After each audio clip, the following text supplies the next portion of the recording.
దేవుడు సన్నిధానంలో అడిగి ఉన్నాడు.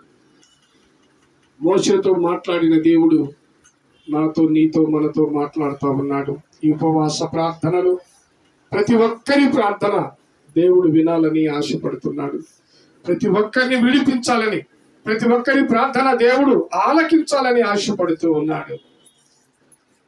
పరిశుద్ధుడా నీకు స్తోత్రం, స్తోత్రం, స్తోత్రం, స్తోత్రం, స్తోత్రం, స్తోత్రం, స్తోత్రం నాయన.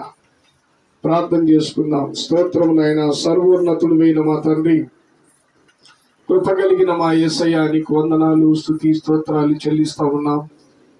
ఈ ఉపవాస ప్రార్థనలో, ఆరాధనలో ప్రభువా, నీ సన్నిధి మాతో ఉంచి వాక్యము ద్వారా మీరు నాతో, మాతో మాట్లాడినందుకు నీకు స్తోత్రం నాయన. రేపు తండ్రి నీ శరీరము కొరకై, నీ రక్తము కొరకై ప్రభువా, సామెతలు 9:6 రాయబడిన మాట,